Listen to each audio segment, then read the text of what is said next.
Assalamualaikum warahmatullahi wabarakatuh. Ketemu lagi dengan saya Farita, channel yang membahas seputar kesehatan yang diselingi dengan candaan, humor, serta tutorial wallet. Gimana kabar teman-teman hari ini? Semoga saja dalam keadaan sehat dan semangat dalam menghadapi pandemi COVID-19. Hari ini saya akan memperlihatkan video terakhir untuk proses pembelajaran mata kuliah konsep dasar keperawatan, di mana di video kali ini saya akan mereview semua mata kuliah, maksud kami semua materi yang telah saya sampaikan, mulai dari konsep berpikir kritis dalam keperawatan sampai dengan penerapan konsep berpikir kritis keperawatan itu dalam proses keperawatan. Nah, saya ingatkan kepada teman-teman sekalian, jangan lupa jangan sampai Anda skip video ini, karena di segmen pertengahan nantinya sampai di segmen akhir saya akan memperlihatkan kisi-kisi atau contoh-contoh soal ujian akhir semester yang akan diberikan pada minggu depan. Oleh karena itu di situ saya akan membahas jelas, ada 30 soal dalam bentuk multiple choice dan ada 5 soal dalam bentuk esai. Mohon sekali lagi jangan di skip, karena di situ saya akan memperlihatkan ini contoh-contoh atau kisi-kisi soal tersebut. Dan saya juga mengucapkan banyak terima kasih kepada teman-teman sekalian dan seluruh masyarakat yang telah mensupport channel ini, sehingga channel ini mulai bisa berkembang dengan memberikan tombol subscribe-nya, like dan share-nya, serta meninggalkan komen di kolom komentar. Sekali lagi terima kasih, semoga kalian semua dalam keadaan sehat, sukses selalu. Oke. Jadilah bunga yang memberikan keharuman kepada semua orang, termasuk kepada tangan yang telah menghancurkannya. Kita rehat sejenak.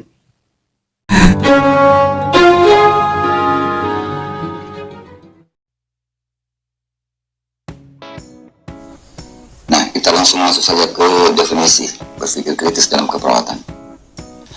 Berpikir kritis dalam keperawatan adalah komponen penting dari tanggung jawab profesional dalam asuhan keperawatan personal, di mana kita ketahui bahwa ada beberapa komponen yang digunakan di dalam memberikan asuhan keperawatan. Salah satunya ini berpikir kritis, ini merupakan suatu komponen penting. Selanjutnya kita akan bahas secara mendetail tentang berpikir kritis.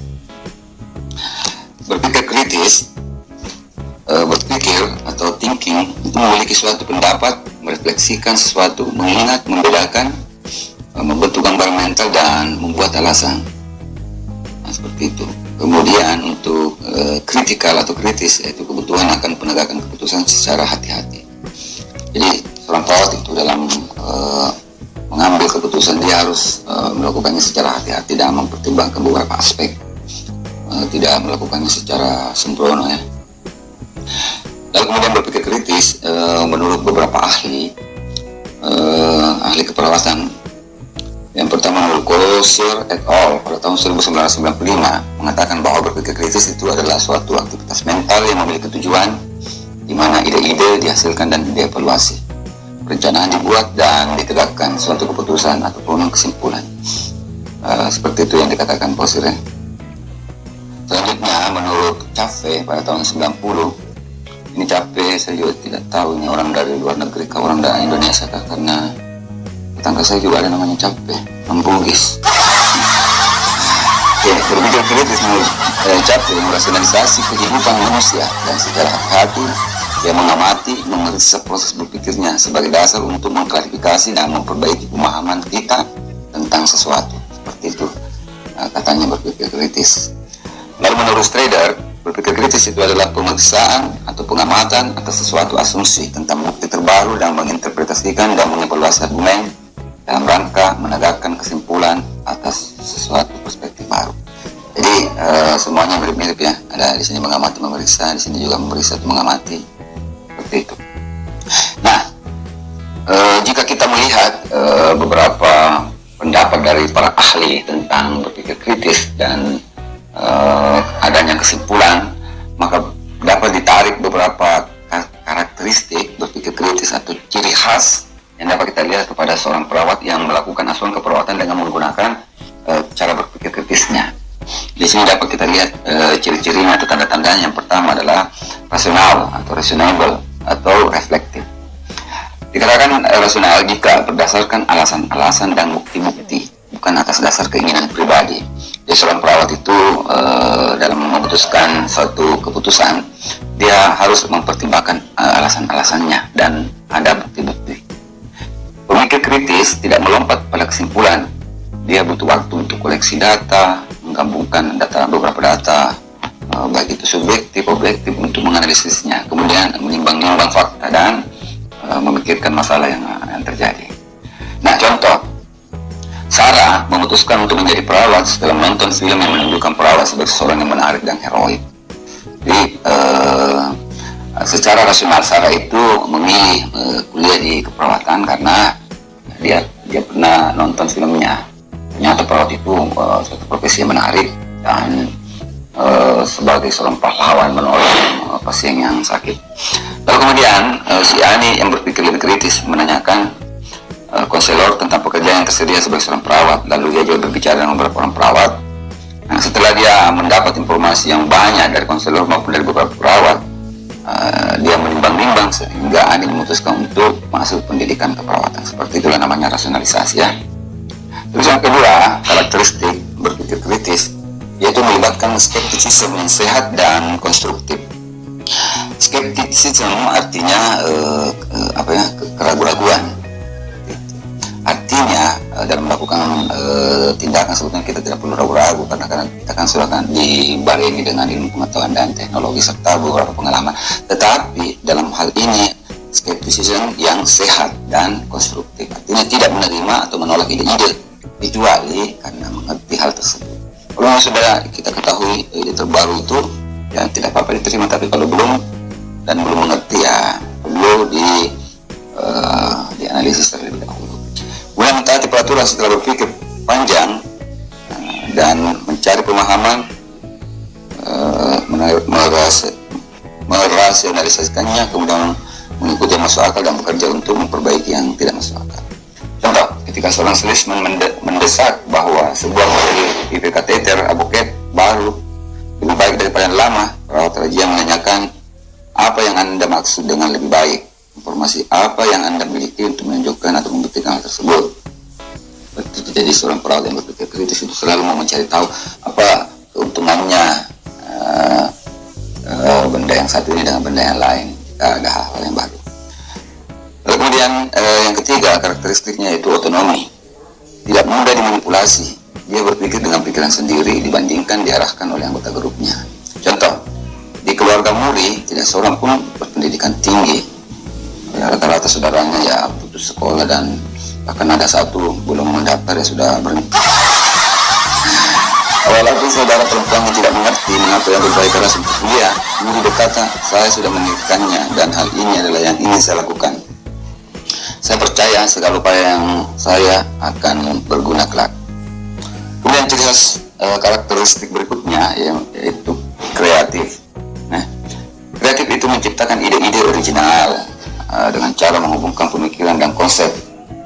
Contoh, kreatif itu artinya membuat satu inovasi baru yang bisa digunakan untuk meningkatkan asuhan keperawatan. Contoh, perawat ini sebenarnya sebuah lagu yang dinyanyikan ibunya dulu di saat dia merasa takut. Dan dengan menyanyikan lagu itu, ia mampu menenangkan anaknya yang dirawat di rumah sakit.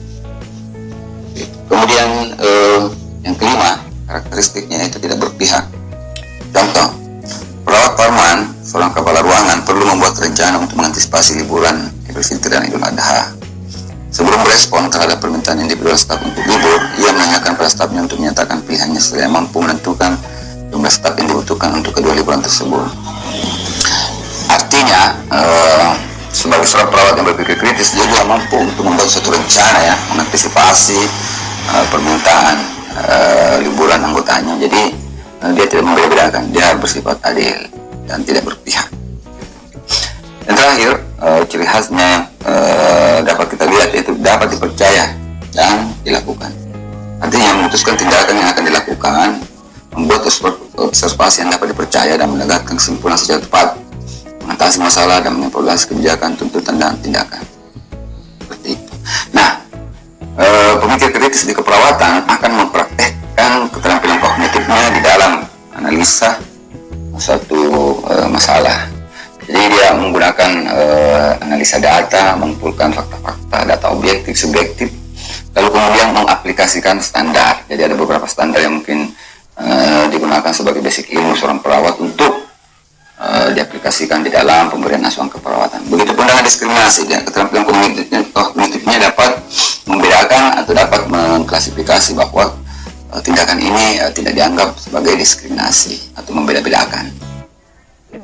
Kenapa? Karena terkadang ada pasien A diberikan sentuhan yang yang dilakukan oleh perawat, misalnya dia mengusap-usap kepalanya, ibu sabar ya, dan sebagainya, dan pasien yang lain belum tentu senang dengan tindakan seperti itu. Jadi tindakan yang diberikan kepada si A berbeda dengan si B, itu bukan berarti diskriminasi, tetapi kita melihat situasi dan kondisi yang ada.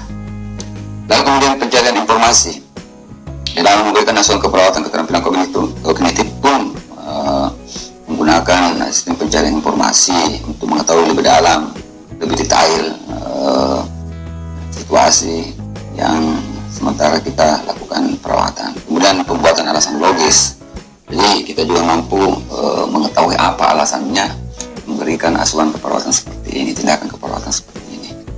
Lalu kemudian dapat diprediksi tindakan kita bahwa jika akan melakukan tindakan seperti ini, contohnya memberikan misalnya perawatan luka kronis dengan perawatan balutan, dengan mempertahankan kelembabannya, dapat memberikan suasana yang bagus atau lingkungan yang bagus di luka tersebut sehingga lebih memudahkan untuk proses penyembuhan, seperti itu prediksinya. Lalu terakhir transformasi pengetahuan, artinya dalam pemberian asuhan keperawatan itu kita menggunakan beberapa ilmu pengetahuan yang disatukan untuk digunakan dalam peningkatan pelayanan. Nah, di sini kita lihat ada 5 model berpikir kritis yang biasa disingkat dengan ZING.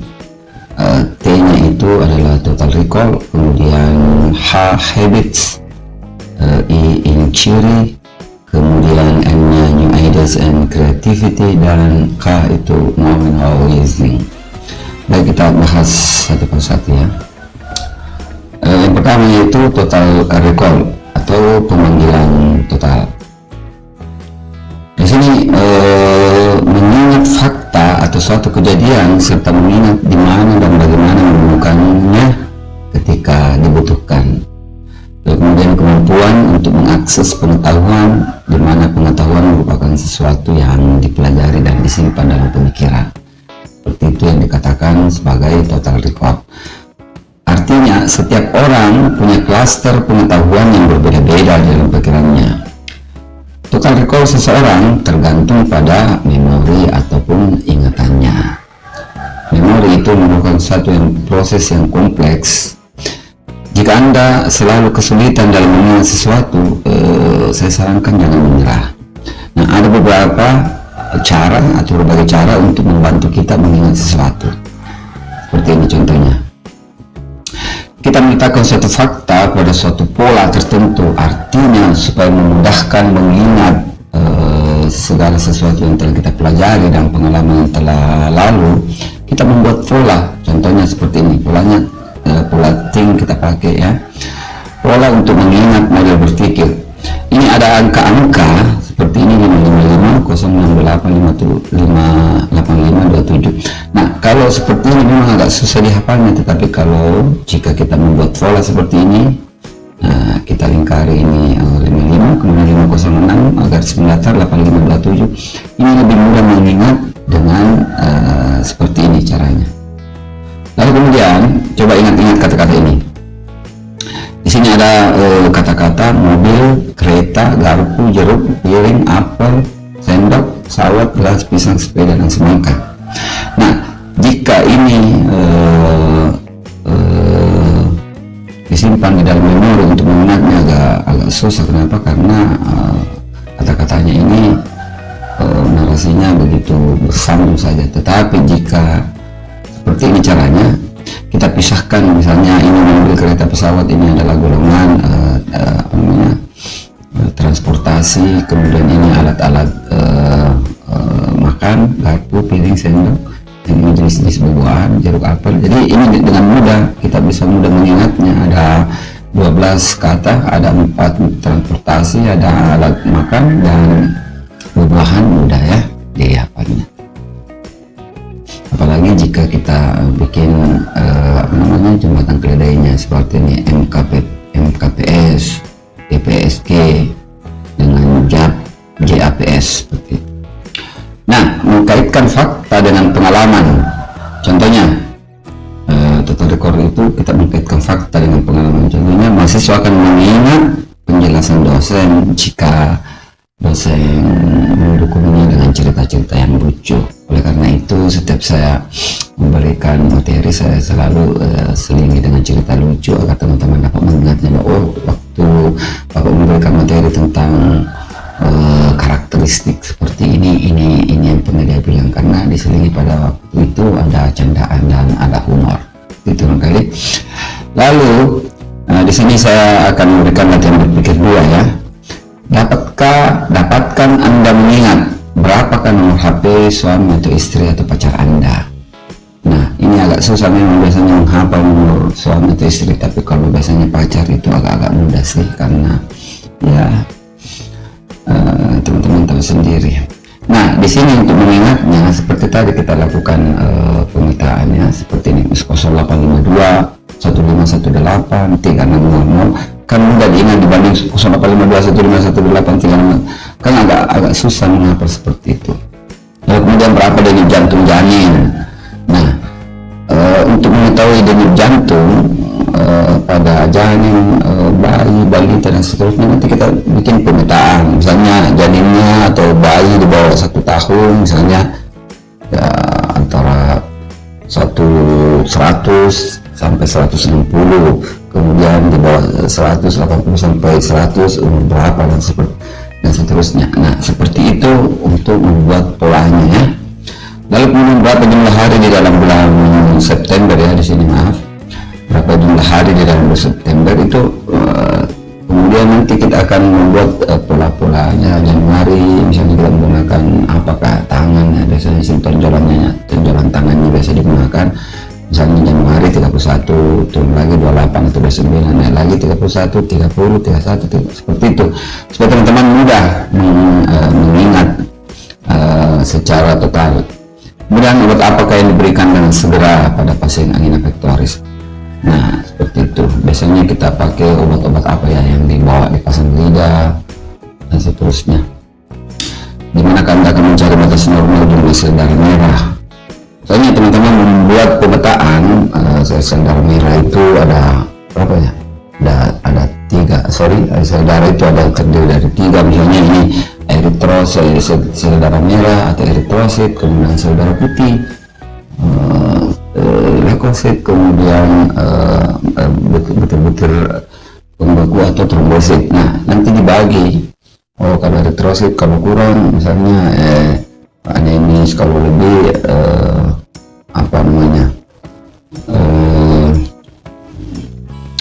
kalau leukositnya misalnya ukuran, jadi leukopenia, kemudian leukositosis, trombositopenia, trombositosis atau dan lain sebagainya, seperti itu. Jadi teman-teman mudah mengingatnya.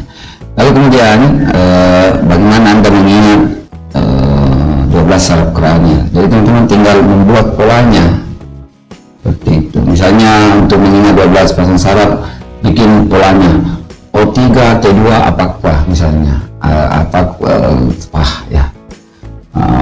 O3 T2 O olfaktoris, opticus, oculomotoris, trochlearis, trigeminus, facialis, abscessus dan seterusnya. Seperti itu cara berpikirnya ya. Lalu kemudian di sini pikirkan berapa pertanyaan yang Anda ketahui jawabannya secara cepat, berapa yang Anda anggap oke karena masih ada waktu untuk mencari. Lalu kemudian berapa fakta yang dapat Anda ingat, pola apakah yang Anda gunakan untuk meningkatkan kemampuan mengingat Anda, seperti itu. Nah, yang kedua cara berpikirnya yaitu secara habits atau kebiasaan. Pendekatan berpikir yang diulang-ulang dengan sering atau sesuatu yang dilakukan tanpa berpikir itu namanya sudah kebiasaan. Walaupun bukan dilakukan tanpa dipikir, tetapi hal tersebut telah mendarah daging sehingga terlihat seperti tidak disadari secara spontannya. Itu membuat seseorang melakukan sesuatu tanpa harus mencari metode baru. Ini kebiasaan. Lalu kemudian contohnya habits atau kebiasaan itu di keperawatan, misalnya sudah terbiasa melakukan resusitasi jantung paru, mengukur tekanan darah, nadi pernapasan dalam tanda-tanda vital ya, kemudian memasang kateter. Untuk kegiatan yang di atas untuk pertama kalinya mungkin harus dipelajari, bukan habits, tetapi setelah beberapa kali sudah menjadi kebiasaan ya, atau habits. Habits lain di mana proses berpikir tidak jelas atau biasa disebut dengan intuisi atau gerakan hati atau feeling. Intuisi, gut level reaction atau feeling dulu dilihat sebagai sesuatu yang tidak scientific, tidak alami itu kalau feelingnya, perasaan. Nah sekarang itu lebih diperhatikan. Berdasarkan penelitian yang dilakukan oleh Benner et al. Pada tahun 96, melakukan penelitian pada perawat tentang pikiran-pikirannya termasuk intuisi atau feelingnya atau gerakan hatinya. Kesimpulannya, dia menegakkan suatu alasan juga dibutuhkan intuisi. Seperti itu. Nah, kita masuk ke latihan berpikir 3, kebiasaan diri Anda. Sekarang teman-teman identifikasi 3 hal yang di kehidupan Anda yang dapat disebut sebagai habits atau kebiasaan. Lalu kemudian gambarkan kepada teman Anda tentang kemampuan Anda untuk mengenali intuisi dan bagaimana Anda menggunakan intuisi Anda tersebut. Nah, pikirkan bagaimana hal-hal ini menjadi suatu kebiasaan, mengapa aktivitas ini bermanfaat, apa cara terbaik bagi Anda untuk mengembangkan kebiasaan. Seperti itu, teman-teman, latihan di rumah ya. Nah, yang ketiga, inquiry, artinya pencarian informasi, searching ya. Dia selalu mencari-cari informasi, memeriksa isu-isu secara mendalam dengan menanyakan hal-hal yang terlihat nyata, termasuk menggali dan menanyakan segala sesuatu, khususnya asumsi seseorang terhadap sesuatu tertentu. Kemudian cara berpikir primer yang digunakan untuk menegakkan sesuatu kesimpulan, walaupun kesimpulannya dapat dibuat tanpa inquiry. Dengan inquiry atau penyelidikan, hasil akan lebih baik dan akurat. Sebagian besar situasi di praktek keperawatan butuh inquiry atau penyelidikan. Jika ditegakkan berbagai kesimpulan, butuh penyelidikan untuk dapat yang paling akurat. Contohnya, amati situasi keperawatan berikut ini. Jam 3 pagi di suatu rumah sakit, perawat Alim melihat lampu kamar Tuan T masih menyala. Ia berjalan menemui Tuan T dan berkata, "Saya perhatikan lampu kamar Bapak masih menyala. Bagaimana keadaan Bapak?" Tuan T tersenyum dan berkata, "Saya baik-baik saja." Perawat memperhatikan bahwa ada sekumpulan tisu bekas di lantai dan spray klien berantakan, mata klien bengkak dan merah. Kesimpulan apa yang dapat perawat buat? Jadi di sini butuh penyelidikan ya, need inquiry, untuk mengumpulkan. Dengan penyelidikan, perawat harus mempertimbangkan sekurang-kurangnya 4 kesimpulan di bawah ini dari kasus yang di atas ya. Klien baik-baik saja yang pertama, dan normal terbangun pada jam seperti ini, mungkin menggosok matanya karena alergi yang deritanya. Ataukah yang kedua, klien baik-baik saja tetapi tidak bisa tidur karena istirahat yang berlebih pada siang hari akibat kebosanan, matanya selalu merah dan bengkak. Yang ketiga, klien yang kadang tidak baik tetapi ia tidak mau membicarakan hal ini atau tidak mau mengganggu seseorang. Nah, klien dalam keadaan tidak baik tetapi tidak tahu bagaimana meminta bantuannya. Nah, dari keempat kemungkinan masalah yang ada di Tuan T, untuk jawaban yang terbaik di sini perawat butuh validasi. Cari informasi lain sebanyak mungkin, tanyakan kepada klien lebih mendalam dan tanya support sistemnya, observasi lingkungan di sekitar untuk mengetahui apa penyebabnya dia terbangun di tengah malam. Di sini kita latihan berpikir keempat, pemeriksaan atas tubuh Asriani. Jawab pertanyaan tentang Asriani dan bandingkan jawaban Anda dengan jawaban teman-teman Anda. Asriani umur 27 tahun, tinggi badan 155, akhir-akhir ini berat badannya meningkat jadi 60. Ia selalu memakai baju longgar. Nah, kesimpulan apa yang paling tepat kira-kira yang Anda bisa ungkapkan terkait dengan data yang ada ini terhadap Ibu Asriani? Apa yang membuat jawaban Anda bisa berkaitan dengan berat badan, jenis kelamin, penggunaan baju longgar, nama Asriani, usia 27 tahun? Kesimpulan apa yang paling tidak mungkin atau paling mungkin, dan informasi apa yang Anda butuhkan untuk memvalidasi kesimpulan Anda? Coba pikirkan, apakah Anda telah memikirkan segala kemungkinan jawaban atas pertanyaan-pertanyaan ini? Saat Anda bandingkan jawaban Anda dengan teman-teman Anda, apakah ditemukan perbedaan? Ingat, sharing itu bukan untuk melihat seseorang lebih baik dari yang lain, tetapi untuk memulai sesuatu kolaborasi, kerjasama. Jadi tidak apa-apa saling sharing kepada teman-teman. Kira-kira Bapak si Tuan T itu kenapa ya seperti ini. Jadi bukan untuk melihat seseorang lebih baik dari yang lain, tetapi untuk memulai suatu kolaborasi, karena perlu kolaborasi antar sesama perawat dengan tim kesehatan lainnya atau profesi lainnya. Nah, yang keempat, new ideas and creativity, artinya ide-ide baru dan kreativitas. Model ini membuat seseorang berpikir melebihi buku atau sumber.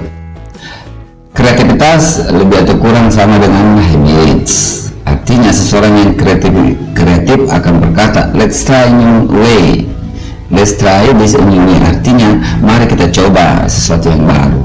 Itu seseorang yang kreatif. Tetapi seseorang yang habitualis akan berkata, this is the way you have always been done, artinya cara ini sudah sering saya lakukan. Seperti itu. Nah, mencoba menjadi seseorang yang berbeda di antara sekumpulan orang yang ada, itu maksud dari new ideas dan creativity. Dia mencoba menjadi seseorang yang berbeda di antara sekumpulan orang. Kemudian sangat penting dalam keperawatan, akar asuhan keperawatan karena pasien unik. Kita harus menemukan perawatan yang paling sesuai. Walaupun sudah ada standarnya, tapi kita cari yang paling sesuai. Kenapa? Karena tidak semua cocok untuk semua orang. Contoh, ada pasien nyeri, kita untuk mengalihkan rasa nyerinya, kita memberikan perawatan dengan sentuhan kepada pasien, kita mengusap-usap di daerah yang nyeri seperti itu. Nah, satu orang pasien yang pertama mungkin merasa nyaman, enak, nyerinya berkurang, tetapi pasien yang lain belum tentu menerimanya. Sehingga di sini di dalam keperawatan itu kita kenal namanya manusia itu unik. Jadi harus kita temukan perawatan yang paling sesuai, karena apa yang kita lakukan tidak semua cocok untuk semua orang. Nah, contoh klien Alfian, dia duduk di kursi roda dan tidak pernah berbicara dengan siapapun. Ia tinggal di rumah perawatan, setiap hari kerjanya hanya mondar-mandir terus, nggak jelas apa. Nah, di atas kursi rodanya. Suatu hari perawat Anggun berlutut di depan kursi roda klien Alfian, kemudian menurut klien melakukan kontak mata dan dengan senyuman lebar berkata, mari kita bernyanyi. Tebak apa yang terjadi kira-kira teman-teman? Klien Alfian menyanyi dengan baiknya. Sejak saat itu ia selalu tersenyum kepada perawat Anggun. Entah kenapa, apakah dia ada cinta lokasi kah, atau apakah yang jelasnya dia melemparkan senyuman mesra ke Anggun dan berespon terhadap satu atau dua pertanyaan. Dan kadang-kala bernyanyi dengan perawat lainnya. Nah, seperti ini yang kita harapkan pada saat pemberian asuhan keperawatan terjadi hubungan emosional yang bagus pada petugas dengan pasiennya, sehingga segala sesuatu yang kita inginkan, tujuan kita bisa tercapai dengan kerjasama yang baik. Seperti itu. Nah, kita lihat resep komunikasi terapeutik ya. Ini resepnya ya, saya kasih rahasianya. Not only verbal approach, jadi bukan hanya pendekatan melalui verbal, melalui ucapan kata-kata, tetapi komunikasi itu termasuk menyentuh dan menyanyi. Nanti di video berikutnya mungkin teman-teman saya akan berikan contoh bagaimana menyanyi yang baik dan benar, seperti itu. Ya, oke. Lalu kita masuk ke latihan berpikir kelima. Ide-ide baru dan kreativitas Anda. Gambarkan situasi di mana Anda menjadi seseorang yang kreatif dan punya ide-ide baru. Tidak harus berkaitan dengan keperawatannya. Contohnya, kita pikirkan apa yang Anda rasakan ketika kreativitas Anda muncul atau muncul ide baru.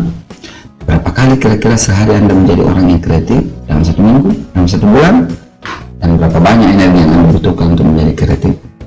Apa bahayanya menjadi seseorang yang kreatif? Nah, teman-teman latihan berpikir di rumah ya, seperti itu. Yang terakhir, knowing how you think, artinya mengetahui apa yang Anda pikirkan. Ketahui dulu apa yang Anda pikirkan.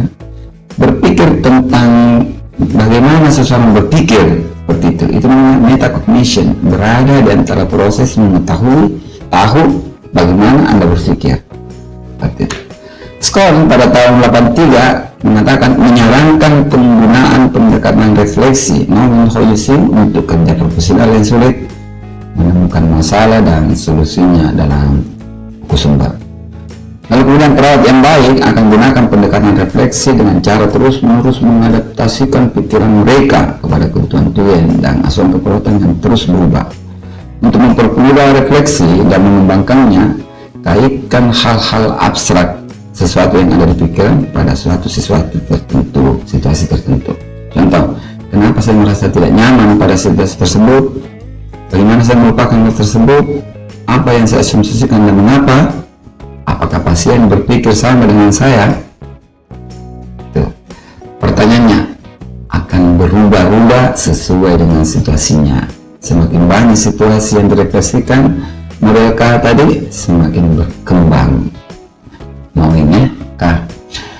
Contoh, bagaimana seorang perawat menggambarkan gaya berpikirnya? Saya tahu bahwa saya memiliki kecenderungan untuk melompat pada kesimpulan karena saya membuat segalanya rapi sesegera mungkin. Ketidakmampuan untuk menentukan apa yang sedang terjadi akan membuat saya cemas. Dan saat saya cemas, saya cenderung berfokus pada sisi negatif sesuatu, seperti tidak punya waktu yang cukup untuk melakukan segalanya, sehingga sering saya membuat kesimpulan yang prematur. Apa yang saya lakukan saat ini adalah berusaha mengarahkan isi pikiran saya di depan pasien. Saya berkesempatan pada pasien-pasien saya untuk tahu apa yang saya pikirkan, sehingga mereka dapat memvalidasi dan mengoreksi kesimpulan-kesimpulan saya. Saya berkata pada diri saya, apakah saya punya bukti-bukti yang mendukung kesimpulan yang saya buat?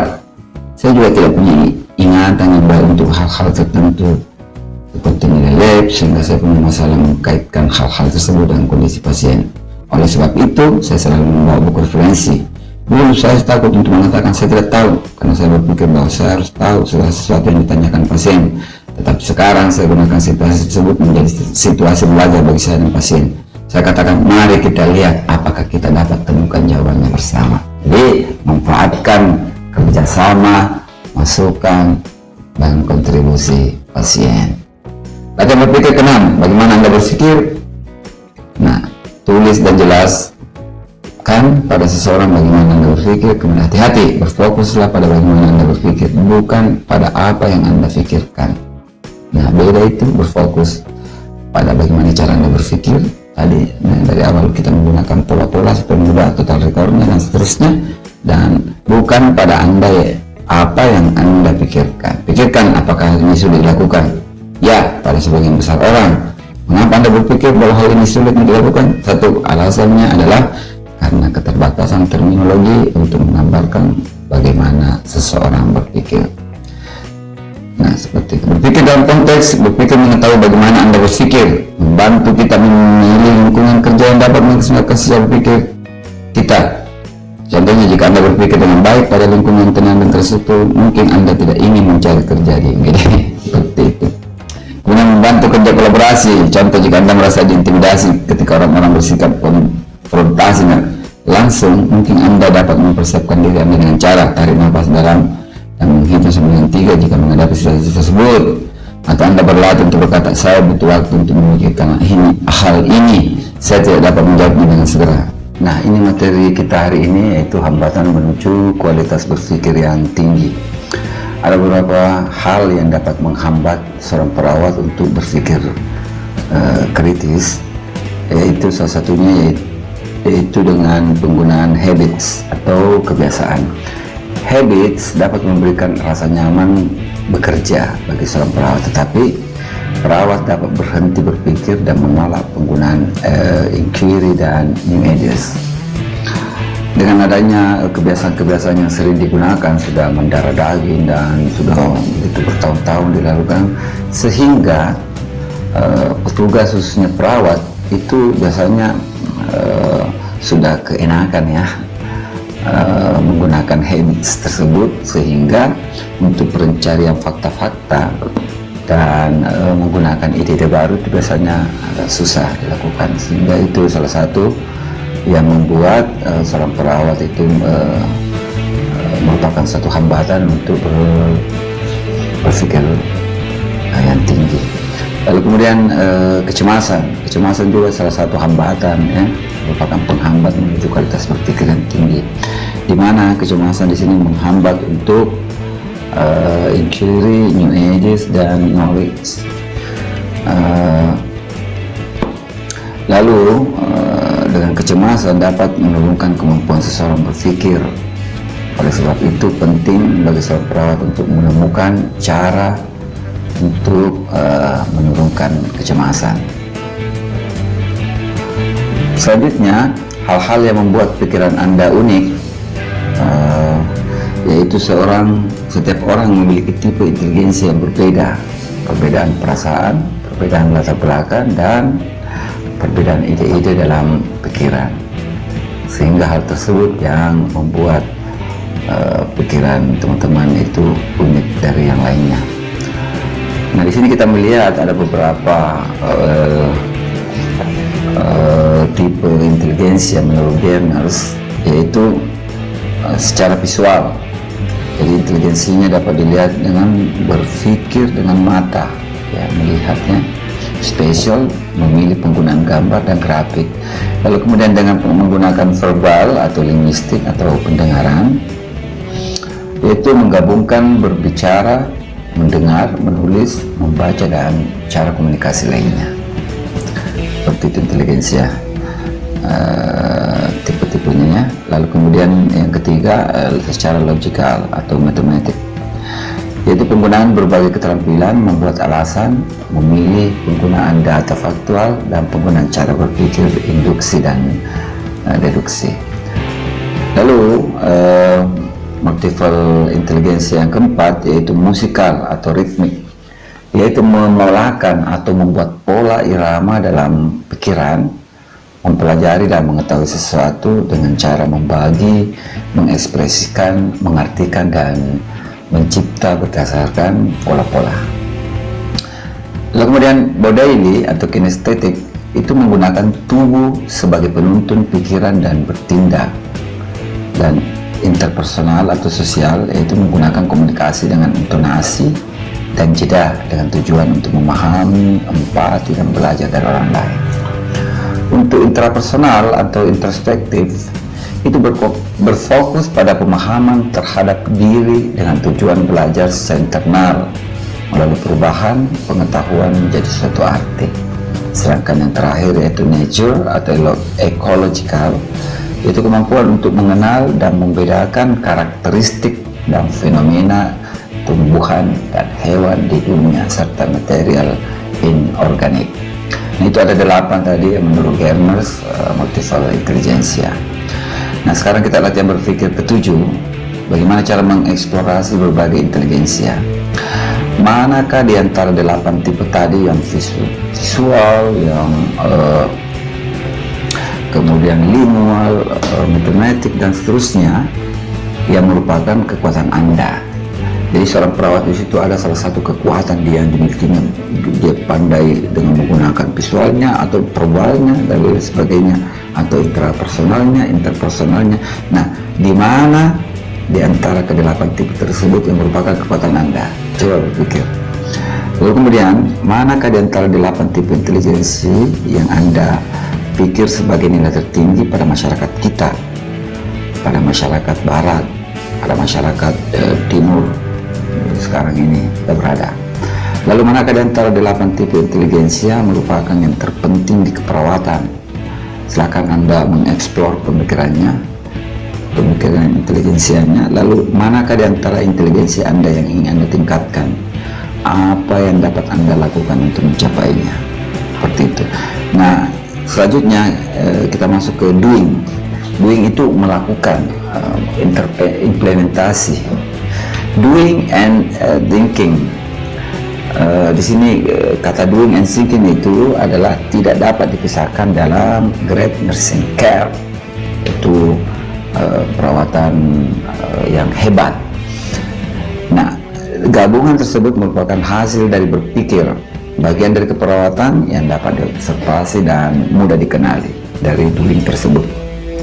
Lalu terdiri dari ada doing direct patient care dan doing indirect patient care. Nah, kita akan bahas yang mana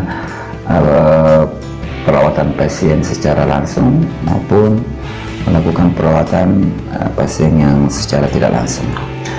Nah, ini doing direct patient care, yaitu perawatan pasien, melakukan perawatan pasien secara langsung.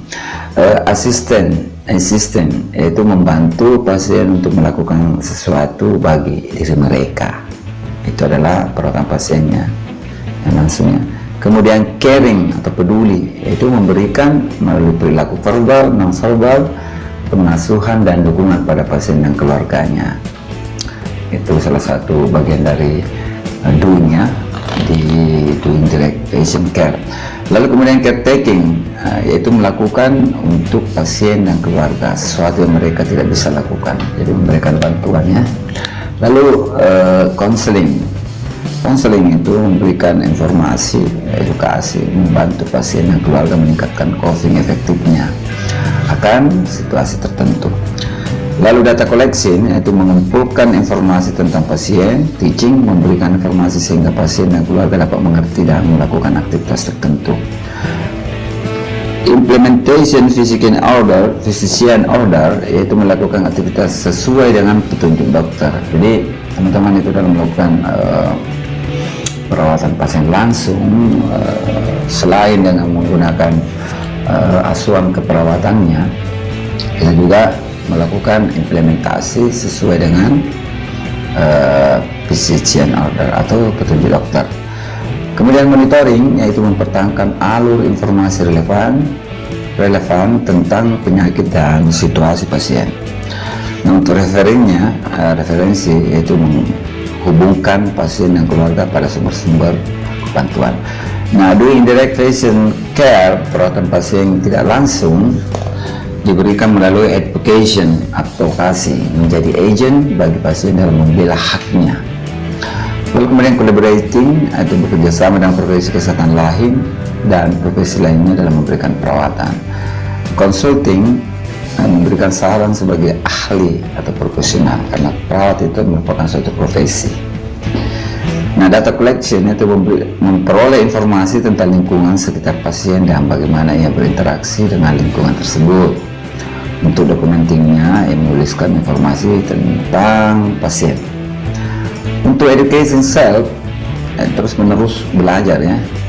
Managing, mengorganisasikan dan mengkoordinasikan asuhan keperawatan. Research, meneliti, menggunakan dan melakukan, atau research using and doing, mengaplikasikan ilmu baru yang berkembang melalui studi sistemik, mengidentifikasi area-area keperawatan yang perlu diteliti lebih lanjut dan berpartisipasi dalam suatu studi penelitian. Nah, ini ada beberapa kegiatan yang dilakukan secara tidak langsung kepada pasien.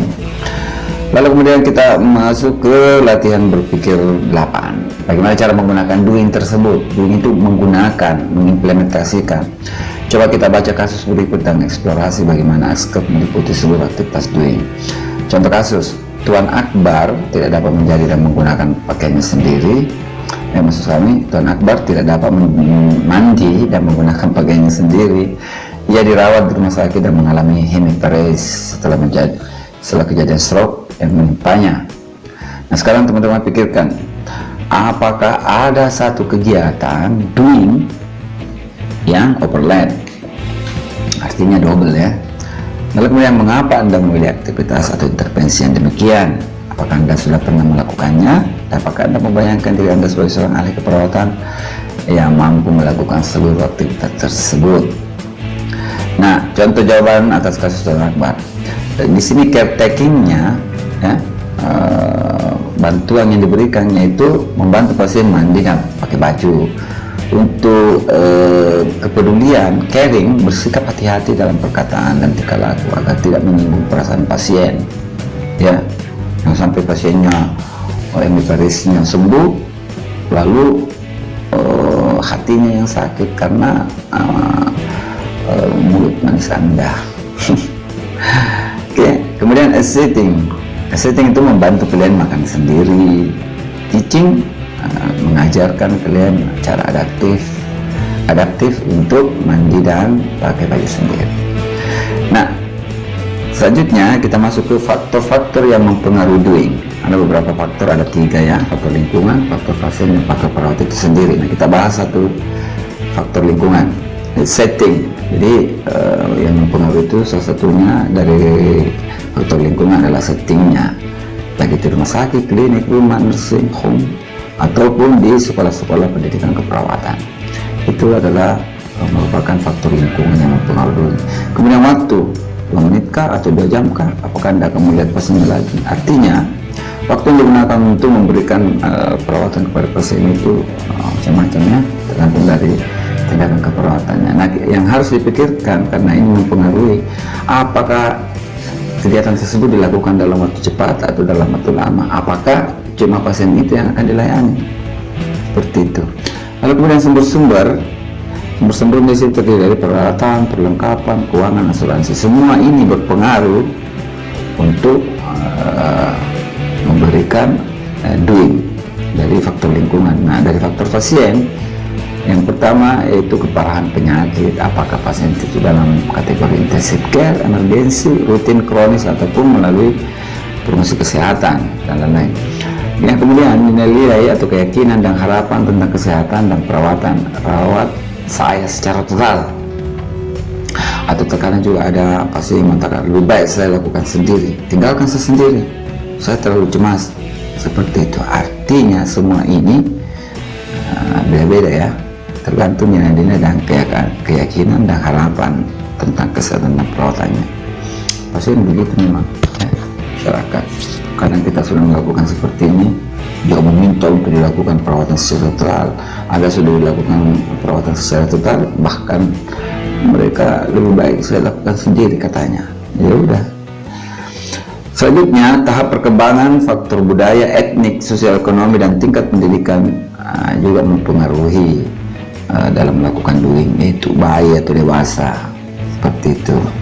Lalu kemudian imunisasi dianggap tidak baik bagi sekelompok orang, itu juga mempengaruhi doing. Kemudian tingkat pendidikan membatasi penggunaan media pengajaran. Nah, yang ketiga faktor yang berpengaruh dalam menggunakan doing adalah perawat. Nilai-nilai keyakinan dan harapan seorang perawat seperti peran perawat, peran keluarga dan tenaga kesehatan lainnya, peran pasien itu sangat berpengaruh terhadap doing. Kemudian standar hukum, kebijakan, dan prosedur, apa yang boleh dan tidak boleh perawat lakukan, pasti sudah mempengaruhi doing. Lalu yang ketiga, fungsi peran yang interdependen dan independen, ini sudah pasti ya, peran sebagai peran diri perawat, peran kolaborasi dan seterusnya. Lalu tingkat keahlian, pengetahuan, dan pengalaman yang dimiliki. Lanjut ke latihan berpikir ke-9. Pengaruh nilai-nilai keyakinan dan harapan dalam asuhan keperawatan. Kita berpikir ya, pelajari keadaan 2 pilihan berikut dan pikirkan apakah ada perbedaan rencana keperawatan untuk keduanya. Catat persepsi Anda dan bagi dengan teman-teman sekelas. Anda adalah perawat jaga pagi bagi kedua klien ini. Klien 1, Nyonya Masita, 60 tahun, seorang pedagang kain, mengalami kecelakaan mobil sehingga kaki kanannya harus diamputasi. Ia sangat pendiam dan menolak untuk menggunakan kaki palsu untuk belajar jalan. Kulit di daerah punggung bawah tampak kemerahan dan mulai mengelupas. Jadi mungkin ada di itu sini ya. Lalu Anda menyimpulkan bahwa klien mengalami kerusakan integritas kulit berhubungan dengan kurangnya mobilisasi. Nah, sekarang pikirkan apa yang akan Anda rasakan saat membuat rencana keperawatan klien. Apakah Anda merasakan dulu ini empati dulu, lalu membuat rencananya. Nah, klien kedua, Tuan Wahyudin, 26 tahun, pengusaha beras kayaknya ini, ditabrak oleh truk saat mengganti ban mobilnya sehingga kaki kanannya harus diamputasi. Jadi dua pasien ini sama-sama diamputasi ya. Bayinya yang berumur 9 bulan yang berada di mobil saat kecelakaan juga sudah di rumah sakit. Ia berusaha menggunakan kaki palsu, tapi hal tersebut menyakitkan ujung pangkal pahanya. Ia menolak untuk turun dari tempat tidur 2 hari terakhir yang mengakibatkan terbentuknya 2 luka di punggung. Anda menyimpulkan bahwa klien mengalami kerusakan teras kulit berhubungan dengan kurangnya mobilisasi. Nah, pikirkan apa yang akan Anda rasakan saat membuat rencana keperawatan klien. Pikirkan, karena situasi ini hanya perumpamaan, kemungkinan yang Anda pikir akan Anda rasakan tidak akan sama seperti di kehidupan nyata. Walaupun demikian, diharapkan di kedua situasi yang hampir sama ini Anda mungkin memiliki perasaan yang berbeda. Perhatikan bahwa masalah klien memang sama. Bagaimana pengaruh nilai-nilai, keyakinan, dan harapan mempengaruhi bagaimana Anda akan bersikap pada setiap klien. Nah, untuk di latihan berpikir 10, apakah yang harus perawat lakukan dan faktor-faktor apa yang mempengaruhi? Coba baca kasus berikut. Sebutkan 5 hal yang perawat rumah atau komunitas akan lakukan atau doing pada situasi berikut. Sebutkan 5 faktor yang mungkin mempengaruhi perawat dalam melakukan tindakan nomor 1 yang ini ya. Kemudian jelaskan mengapa setiap faktor tersebut mungkin mempengaruhi Anda dalam doing. Tuan Adam, 45 tahun, pulang ke rumah hari ini setelah 2 minggu dirawat di rumah sakit karena menderita stroke.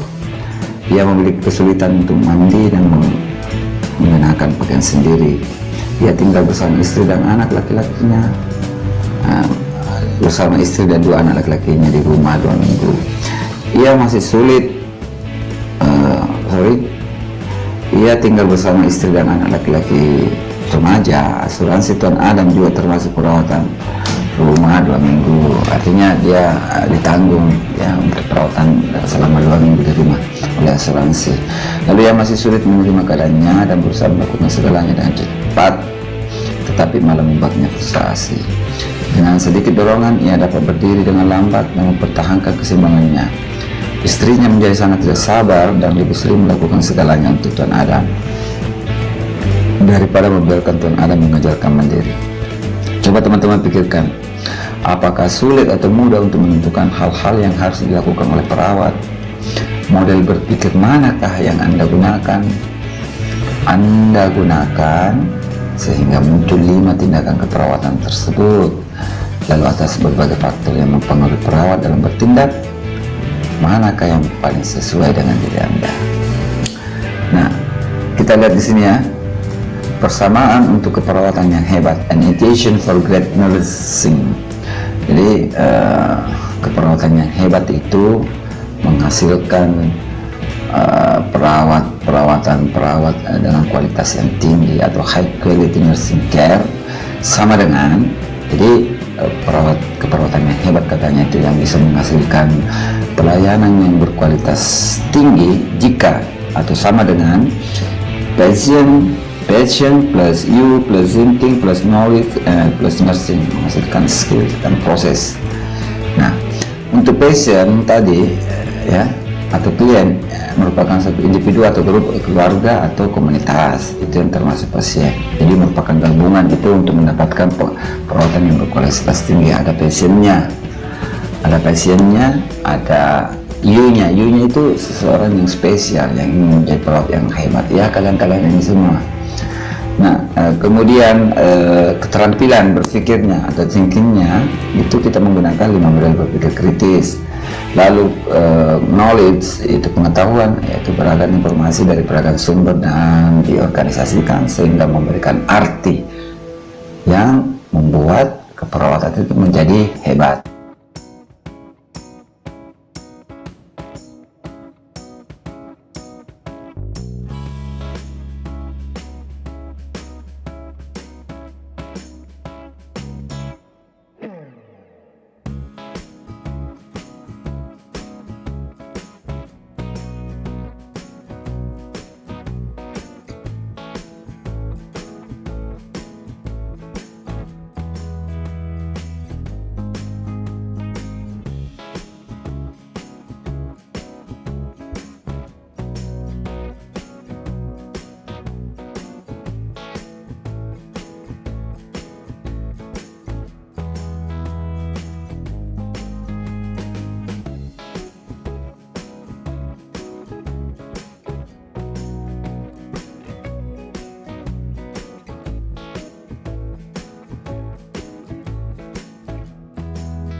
sini adalah materi terakhir dari mata kuliah konsep dasar keperawatan 2, di mana di dalam materi ini akan membahas review konsep dasar keperawatan atau KDK 2, yaitu di mana di dalamnya kita telah membahas konsep berpikir kritis dalam keperawatan, kemudian konsep proses keperawatan, serta bagaimana berpikir kritis diaplikasikan di dalam konsep proses keperawatan. Nah, saya berharap kepada teman-teman sekalian agar dapat menonton mulai dari awal sampai akhir, jangan sampai di skip, karena jika teman-teman skip, pasti teman-teman akan ketinggalan atau tidak melihat beberapa segmen di dalam video ini, yang mana di dalam segmennya nanti akan membahas bagaimana contoh-contoh ujian akhir semester yang dalam bentuk multiple choice atau pilihan ganda maupun esai. Di situ saya akan perlihatkan bagaimana biasanya setiap dosen mengangkat suatu soal dalam bentuk multiple choice tersebut dan atau dalam bentuk esai tersebut, sehingga sekali lagi saya berharap kepada teman-teman untuk tidak men-skip video ini, karena pada segmen pertengahan sampai akhir di situ saya akan memperlihatkan contoh-contoh soal atau kisi-kisi soal ujian akhir semester. Baik, kita langsung saja ke review mata kuliah konsep dasar keperawatan atau KDK 2 ini.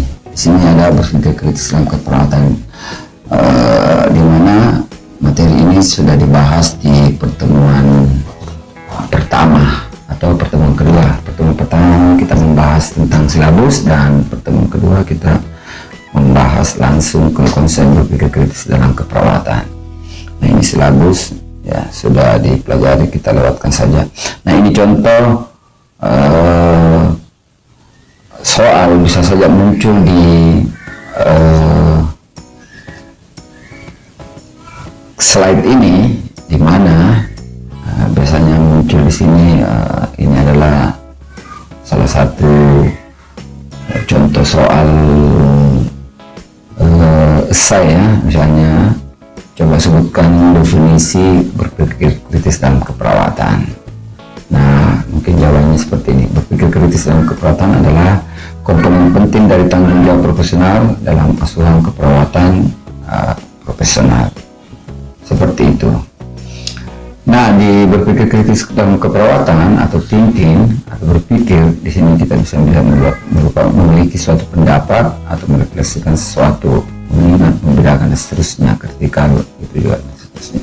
Di sini bisa saja muncul satu soal untuk pilihan ganda, misalnya suatu aktivitas mental yang memiliki tujuan, di mana ide-ide dihasilkan dan dievaluasi, perencanaan dibuat dan ditegakkan, suatu keputusan atau kesimpulan adalah merupakan definisi berpikir kritis dari para ahli. A. Kosir et al. pada tahun 95. B. Cave pada tahun 1990. Strider untuk C, dan D mungkin ada Puan, misalnya Virginia Henderson dan lain-lain sebagainya, seperti itu. Lalu kemudian di sini bisa saja muncul satu juga, lalu kita masuk ke karakteristik berpikir kritis dalam keperawatan. Ini ada beberapa karakteristik atau ciri khas di mana seorang perawat berpikir kritis. Yang pertama ada rasional, kemudian yang kedua melibatkan skepticism, lalu otonomi, kreatif, adil, dan dapat dipercaya. Kita kembali dulu ya. Nah, di sini bisa saja muncul pertanyaan yang ganda seperti ini. Salah satu karakteristik berpikir kritis dalam keperawatan adalah tidak menerima atau menolak ide-ide kecuali karena mengerti hal tersebut. Ungkapan di atas adalah merupakan karakter berpikir kritis dari A, misalnya rasional, B melibatkan skepticism, kemudian C otonomi, dan D misalnya kreatif. Seperti itu bisa muncul pertanyaan pilihan ganda di dalam ujian akhir semester nanti. Lalu kemudian di sini kita dapat melihat contoh pertanyaan dalam bentuk kasus. Nah, ini kita lihat ya, contoh kasus. Ketika seseorang salesman mendesak bahwa sebuah model IV kateter atau avocat baru lebih baik daripada yang lama, perawat rajia menanyakan, apa yang Anda maksud dengan lebih baik? Informasi apakah yang Anda miliki untuk menunjukkan atau membuktikan hal tersebut? Ini merupakan contoh dari berpikir melibatkan skeptisisme. Nah, jika muncul pertanyaan seperti itu, maka contoh berpikir kritis tersebut merupakan karakter dari misalnya A kreatif, B otonom, D melibatkan skeptisisme, dan D mungkin rasional, seperti itu. Nah, kira-kira jawabannya apa? Pasti teman-teman jika menonton dari awal pasti tahu jawabannya ya. Lalu kemudian salah satu pertanyaan yang bisa muncul di dalam pilihan ganda, pernyataan di bawah ini yang bukan merupakan karakteristik berpikir kritis dalam keperawatan. Biasanya dosen itu tidak menuliskan inti-intinya, tapi dia membuat suatu pernyataan di mana pernyataan itu yang manakah yang menunjukkan berpikir kritis. Nah, di sini juga di karakteristik berpikir yang keenam dapat dipercaya dan dilakukan. Di sini bisa saja muncul satu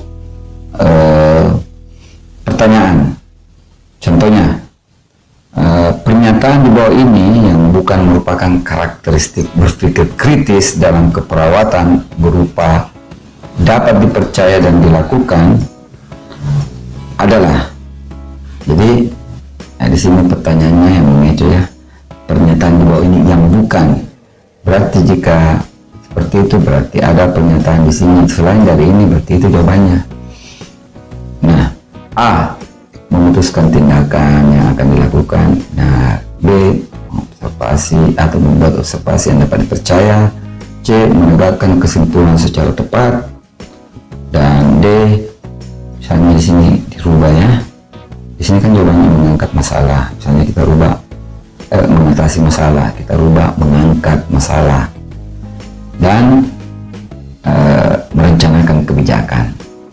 Nah, jika seperti itu maka sudah jelas jawabannya adalah yang ini. Lalu selanjutnya kita masuk ke materi. Pemikir kritis di keperawatan akan mempraktekkan keterampilan kognitif dalam analisa, diskriminasi, prediksi, dan edukasi. Kira-kira yang saya sebutkan tadi yang mana yang tidak ada ini? Jadi biasanya muncul pertanyaan pemikir kritis dalam keperawatan yang mempraktekkan keterampilan kognitif dalam kecuali. Jadi jika ada pilihan yang tidak ada di dalam ini, maka itu jawabannya. Lalu selanjutnya, jika seseorang tergantung pada memori atau ingatannya adalah merupakan model berpikir kritis dengan, nah kita lihat di sini ada 5 model berpikir kritis yang biasa disingkat dengan THINK, THINK. T-nya itu total recall, habits, inquiry, new ideas and creativity, dan knowing how using. Nah, kalau kita bahas satu persatu, di sini bisa muncul suatu pertanyaan, ya. Jika seseorang tergantung, contoh kita masuk di sini, total recall adalah mengingat fakta atau suatu kejadian serta mengingat di mana dan bagaimana menemukan ketika dibutuhkan. Nah, di sini kita lihat ya, total recall adalah seseorang tergantung pada memori atau ingatannya. Nah, ini bisa menjadi satu soal ya. Contoh, jika seseorang tergantung pada memori atau ingatannya adalah merupakan model berpikir kritis dengan A. Nanti kita lihat A misalnya inquiry, B adalah new ideas and creativity, C adalah total recall, D adalah habits. Nah, teman-teman bisa menjawab tidak? Yang mana kira-kira tadi itu? Yang ini. Ya, ini. Total recall adalah seseorang tergantung pada memori atau ingatannya. Ya, jelas jawabannya ya. Lalu selanjutnya kita masuk ke contoh cara mengingat. Nah, ini total recall itu adalah cara mengingat ya. Hanya kalau nomor-nomor seperti ini, nomor HP ada seperti ini susah diingat. Tetapi kalau misalnya kita membuat pola 55506 itu agak lebih mudah ya. Atau seperti ini misalnya ada sekelompok kata-kata mobil, kereta, mobil, ini agak susah. Tetapi jika dikelompokkan seperti ini, mobil, kereta, pesawat, kendaraan, bagi alat-alat makan, beban, ya gampang dihafal. Nah, kita masuk ke habits atau kebiasaan. Itu salah satu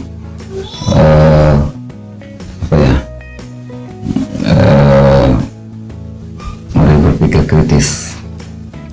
Ini juga bisa muncul satu pertanyaan. Sesuatu yang dilakukan tanpa berpikir,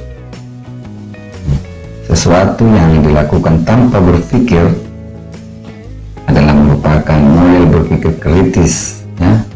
Apakah new ideas and habits, knowing how using, atau total recall? Mudah kan?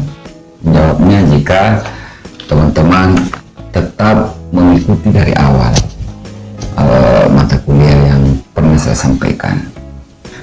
Sekali lagi jangan di skip ya, agar teman-teman tidak kebingungan dalam menjawab nanti pertanyaan-pertanyaan pada ujian akhir semester.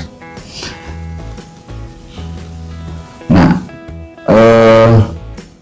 yang berikutnya di sini ada inquiry atau pencarian informasi. Di sini juga teman-teman bisa saja dimunculkan satu pertanyaan. Ini contoh ya. Pencarian informasi biasanya dosen itu tidak menyebut yang ini, tetapi menyebut yang ini, padahal sama ya. Biasanya teman-teman hanya mengingat inquiry, tetapi ada pencarian informasi. Nah, biasa di sini muncul suatu pertanyaan, misalnya pencarian informasi adalah merupakan model berpikir kritis ya, dengan melakukan apa yang dilakukan A, misalnya memeriksa isu-isu secara mendalam dengan menanyakan hal-hal yang terlihat nyata, termasuk menggali dan menanyakan sesuatu khususnya asal sesuai terhadap situasi tertentu. Misalnya B, mengingat fakta suatu kejadian. C, pendekatan berpikir yang berulang. D, seseorang berpikir melebihi buku sumber. Kira-kira jawabannya mana tadi? A kah? B kah? C kah? Atau D? Ya, pasti teman sudah bisa menjawabnya. Lalu kemudian di model berpikir kritis yang berikutnya, teman-teman bisa lihat di sini ya, ada new ideas and creativity atau ide baru dan kreativitas. Nah, di model ini bisa muncul satu pertanyaan, misalnya mencoba menjadi seseorang. Nah, seperti ini. Membuat seseorang berpikir melalui buku sumber ya. Nah, mencoba menjadi seseorang yang berbeda di antara sekumpulan orang yang ada adalah merupakan contoh berpikir kritis. A. Misalnya ideas and creativity. B. Knowing how you think. C. Total recall. D. Habits. Mana jawabannya kira-kira? Mudah kan? Kalau teman-teman mengikuti dari awal dan tidak skip video ini, pasti teman-teman mengetahui apa jawabannya. Nah, kemudian selanjutnya model berpikir knowing how you think, kelima, mengetahui apa yang Anda pikirkan. Nah, kalau misalnya mengetahui apa yang Anda pikirkan adalah merupakan model berpikir kritis. A. Total recall. B. Konsekuensi, dan seterusnya. Nah, di sini bisa juga muncul satu pertanyaan. Contoh, berada di antara proses mengetahui sampai tahu bagaimana Anda berpikir. Ini bisa muncul satu pertanyaan, adalah disebut. Nah, jawabannya yang ini. Misalnya A. Konsekuensi. B. Metacognition. C. Total recall. D. Think. Kira jawabannya mana? Ya sudah pastilah ini jawabannya. Oke. Lalu selanjutnya teman-teman kita masuk ke hambatan menuju kualitas berpikir yang tinggi. Jadi teman-teman, di sini kadang muncul juga satu pertanyaan. Contohnya seperti ini. Perawat dapat berhenti berpikir dan menolak penggunaan injury dan new ages. Adalah merupakan hambatan berpikir dari model berpikir kritis yang mana? A. Total recall. B. Think. C. Habits. Dan D. Kreativitas atau creativity. Nah, seperti itu ya, bisa juga muncul satu pertanyaan di tempat ini. Nah, teman-teman harus jeli melihat materi ini. Jawabannya adalah yang ini. Oke. Lalu salah satu juga pertanyaan bisa muncul di sini. Salah satu hambatan menuju kualitas berpikir yang tinggi, adalah misalnya A. Kognitif yang tadi ya. B. Metacognition. C. Injury. D. Kecemasan. Kira-kira jawabannya mana? Ya, pasti teman-teman sudah mengetahui hal tersebut. Nah, kita masuk ke materi yang ini, Journal Multiple Intelligence. Nah, dikatakan Journal Multiple Intelligence adalah bagaimana kecerdasan itu dapat digunakan di dalam proses berpikir kritis, menggunakan misalnya dengan mata atau visual, verbal, logical, musikal, bodily, nah, interpersonal, introspektif, nature, dan seterusnya. Nah, di sini terkadang banyak soal yang keluar ya dari seperti pilihan ganda. Contohnya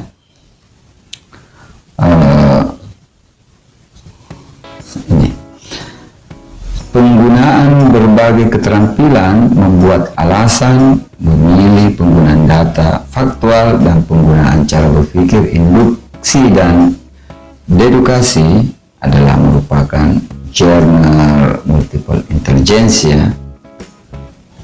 A misalnya visual spatial, atau B formal linguistic, atau C logical mathematic, dan D adalah musikal ritmik. Kira-kira jawabannya mana? Ya tidak mungkin yang ini, tidak mungkin juga yang ini, pasti yang ini tadi ya. Ini penggunaan berbagai keterampilan. Nah, oke. Lalu kemudian kita masuk ke selanjutnya, contoh seperti ini. Bisa juga muncul satu pertanyaan pilihan ganda. Menggunakan tubuh sebagai penuntung pikiran dan bertindak. Coba teman-teman jawab, yang mana kira-kira jawabannya? A. Interpersonal. B. Bodily. C. Introspektif. D. Natural ecological. Kira jawabannya mana? Ya, pastikan teman-teman jika tidak men-skip dan mengikuti materi yang terakhir ini, saya yakin dan percaya teman-teman bisa menjawab pertanyaannya. Nah, terkadang dosen juga itu memutar pertanyaannya seperti ini contohnya. Nature atau ecological adalah A. Misalnya berfokus pada pemahaman terhadap diri dengan tujuan belajar secara internal. B. Kemampuan untuk mengenal dan membedakan karakteristik fenomena tumbuhan dan hewan. C. Memulakan irama dan pikiran dan seterusnya. D. Menggunakan komunikasi dan intonasi. Kira-kira jawabannya mana? Seperti itu tadi ya. Ya, biasanya sih muncul seperti itu.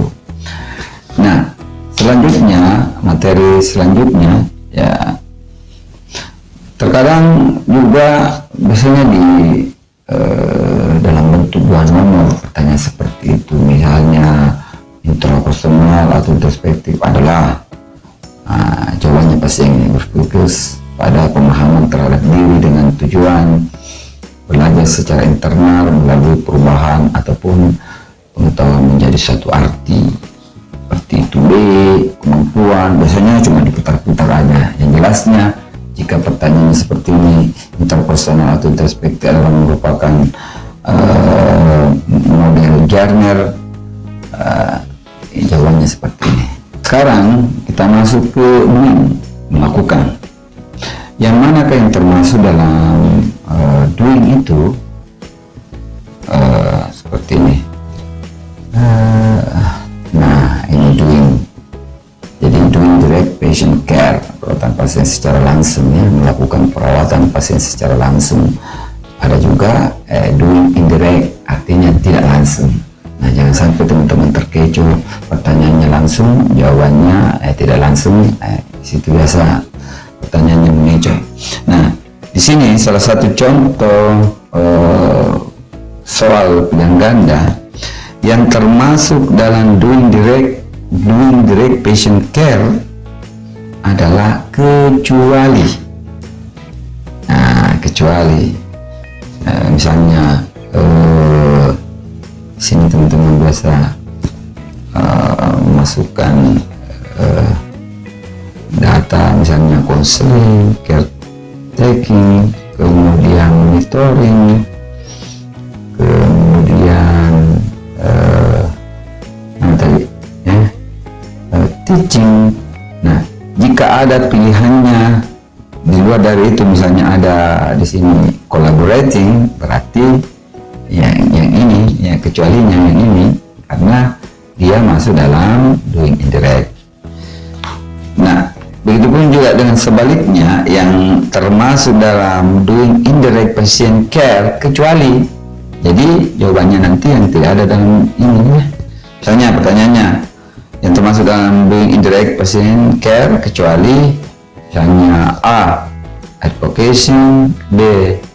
Misalnya dia masukkan referring. Mana referring?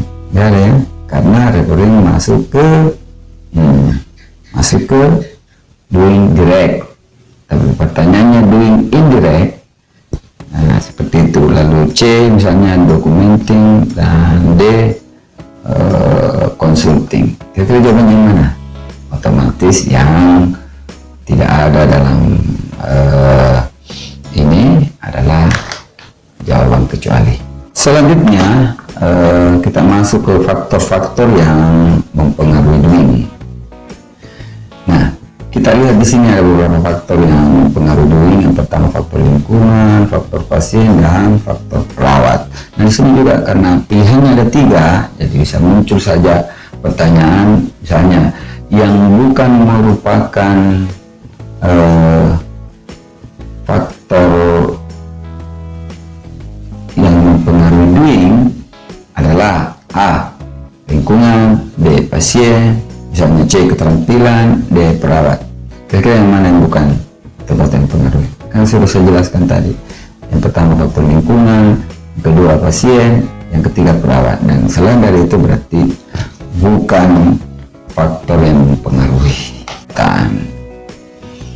Nah, ini kemungkinan besar akan muncul pertanyaan bukan dalam bentuk pilihan ganda ya, tapi kemungkinan besar akan muncul dalam bentuk esai. Misalnya jelaskan pengertian berpikir kritis, jelaskan pengertian proses keperawatan, bisa muncul ya. Kita ketahui bahwa berpikir kritis dalam proses keperawatan itu adalah penggabungan thinking dan doing. Jadi di sini proses keperawatan adalah alat yang digunakan oleh perawat dalam mengidentifikasi kekuatan dan respon pasien terhadap situasi sehat dan sakit. Ingat itu. Jadi kita merespon kepada pasien baik yang sehat maupun yang sakit.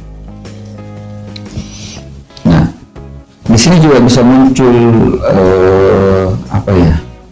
pertanyaan dalam bentuk pilihan ganda. Contohnya, alat yang digunakan oleh perawat dalam mengidentifikasi kekuatan dan respon pasien terhadap situasi sehat dan sakit disebut A. berpikir kritis, B. keperawatan, C. diagnosa keperawatan, dan D. proses keperawatan. Jawabannya mana? Nah, jawabannya adalah proses keperawatan. Nah, ini adalah pengertian proses keperawatan. Nah, cuma kita akan membahas bagaimana berpikir kritis di dalam proses keperawatan itu. Nah, ini pengertian diagnosis keperawatan. Diagnosis keperawatan adalah suatu penilaian klinis mengenai respon klien. Di sini juga bisa muncul satu pertanyaan esai. Apakah pengertian, jelaskan pengertian diagnosis keperawatan. Diagnosis keperawatan adalah suatu penilaian klinis mengenai respon klien terhadap masalah kesehatan dan atau proses kehidupan yang dialaminya, baik yang berlangsung aktual maupun potensial.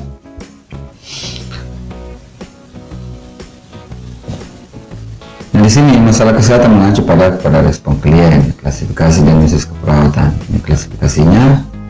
Lalu kemudian jenis-jenis diagnosis keperawatan, ada diagnosis negatif, diagnosis positif.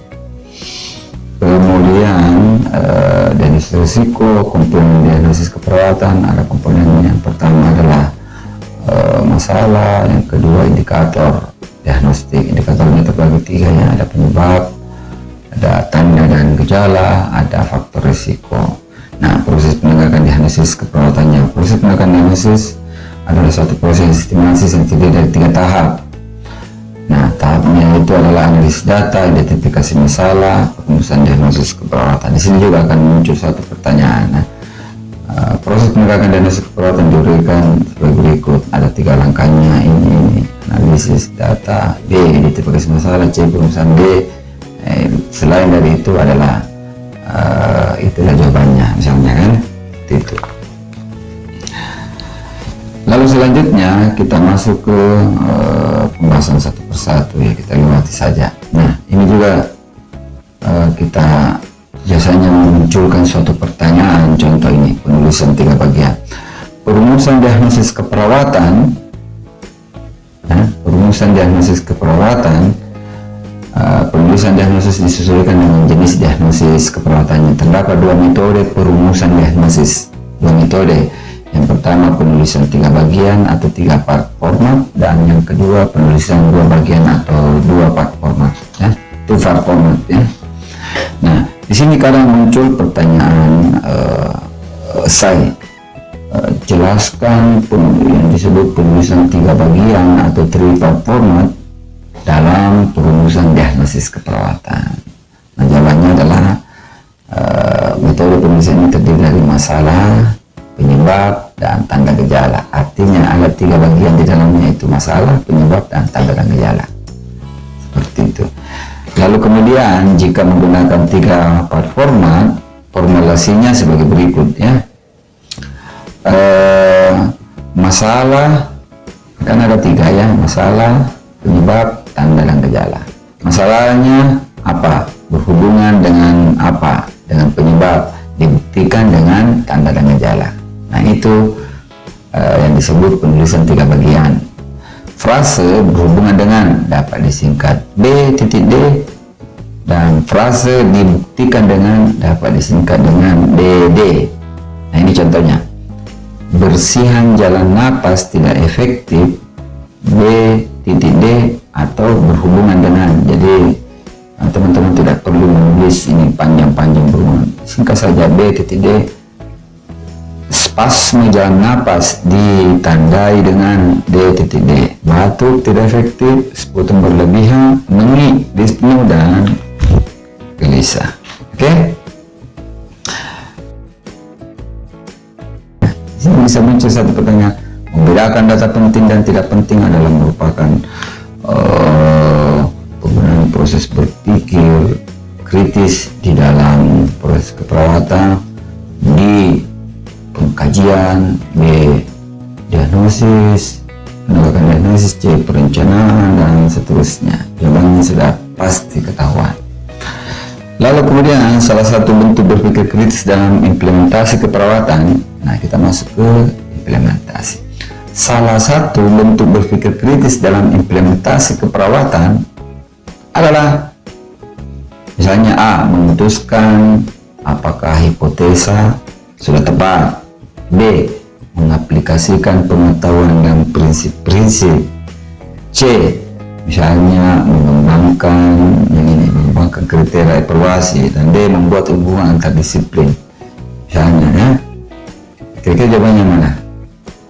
Teman-teman sudah pasti tahu, membuat hubungan antar disiplin. Kemudian di sini kita bisa memunculkan juga satu pertanyaan, misalnya ini pertanyaan kasus ya. Nyonya Nur Aida 85 tahun, sangat mandiri dan tidak suka merepotkan orang lain.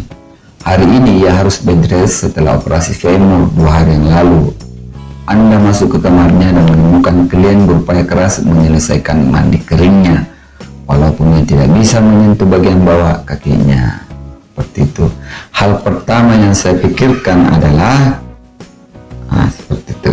Nah, jika Anda berpikir untuk membantu menyelesaikan mandinya, maka proses berpikir kritis Anda berada pada tahap apa? A. implementasi, B. perencanaan, C. pengkajian, D. evaluasi. Kira-kira yang mana? Coba saya ulangnya. Nur Aida itu umurnya 85 tahun, artinya dia lansia. 2 hari yang lalu dia sudah operasi, lalu dia tampak ingin menyelesaikan mandinya. Dia sementara mandi ya, tak lap-lap basah. Kemudian jika Anda menemukan pasien seperti itu di dalam pikiran Anda, jika berpikir untuk membantu menyelesaikan mandinya lansia tersebut, maka proses berpikir kritis Anda berada pada tahap implementasi kah, perencanaan kah, pengkajian kah, atau evaluasi. Nah, di sini kita lihat, jika Anda harus membantu klien menyelesaikan mandinya, berarti telah berpikir tentang implementasi terlebih dahulu. Jika Anda berpikir beberapa informasi terlebih dahulu, berarti berpikir tentang pengkajian. Nah, jika Anda harus duduk dan memikirkan cara terbaik untuk membantu klien, apakah harus saya lakukan sendiri atau temukan cara lain agar klien tidak hilang kemandiriannya, maka Anda itu berpikir mulai dari perencanaan.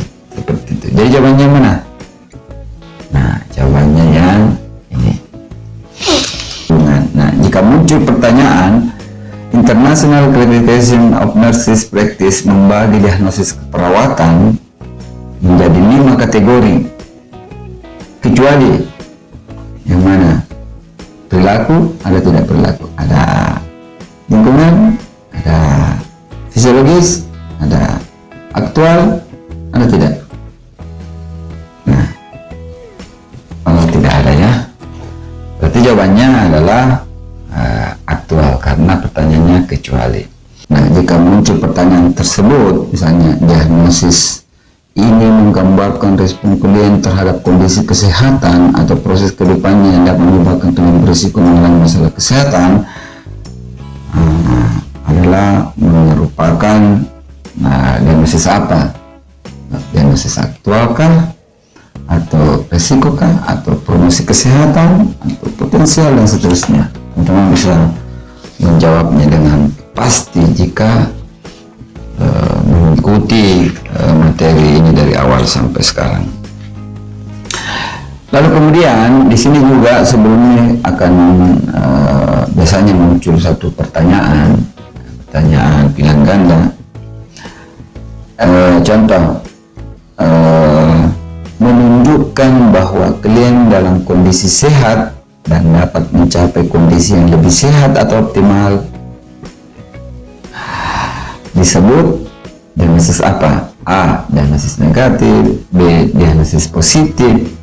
C. Diagnosis aktual kah? Dan D. Diagnosis kemungkinan. Nah, itu penipuan, tipuan saja ya.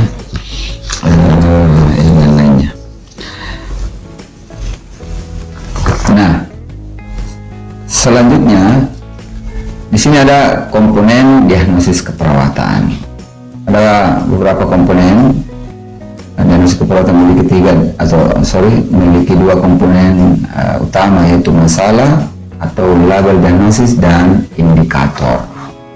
Jadi dua komponennya, yang pertama masalah atau problem, lalu yang kedua indikator.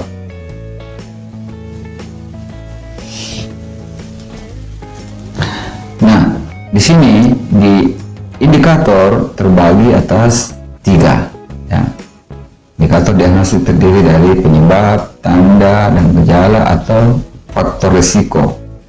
Nah, di sini akan muncul juga misalnya satu pertanyaan yang bukan merupakan indikator diagnostik dari komponen diagnosis keperawatan adalah yang bukan ya. A. Masalah. B. Penyebab. C. Tanda dan gejala. D. Faktor risiko. Kira-kira yang mana jawabannya? Saya ulang ya, perhatikan baik-baik ya, sampai teman-teman bingung. Nah, di sini kan ada komponen diagnosis keperawatan. Komponen utamanya ada 2, ada masalah dan ada indikator diagnostik. Yang pertama masalah atau problem, terus yang kedua indikator diagnostik. Indikator ini terbagi 3, penyebab atau etiologi, tanda dan gejala, dan faktor. Nah, di sini muncul suatu pertanyaan pengecoh yang bukan merupakan indikator diagnostik, yang bukannya merupakan indikator diagnostik dari komponen diagnosis keperawatan adalah A. Masalah atau problem. B. Penyebab atau etiologi. C. Tanda dan gejala atau simptom. Dan D. Faktor risiko. Kira-kira yang mana yang bukan? Tahu ya? Ya, pasti tahu lah. Jawabannya adalah betul yang di sana ya, masalah atau problem. Nah, di sini proses penegakan diagnosis atau diagnostik proses adalah suatu proses yang sistematis yang terdiri dari 3 tahap, yaitu analisis data, identifikasi masalah, dan perumusan diagnosis. Nah, di sini juga bisa muncul satu pertanyaan. Proses penegakan diagnosis atau diagnostik proses adalah suatu proses yang sistematis yang terdiri dari 3 tahap, yaitu kecuali A. Analisis data, B. Identifikasi masalah, C. Perumusan diagnosis, dan D. implementasi. Gimana jawabannya?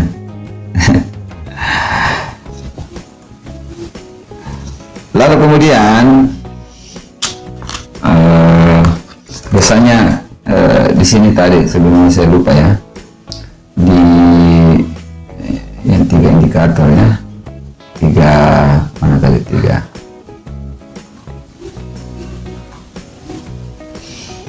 Nah di sini juga biasanya muncul satu pertanyaan, Arka jangan ribut.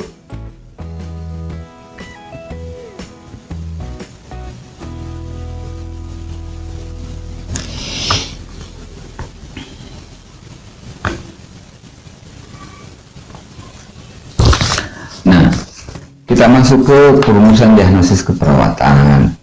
Perumusan diagnosis keperawatan di sini ada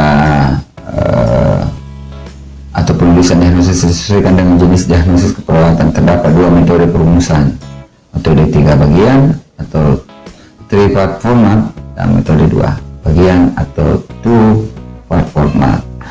Di sini teman-teman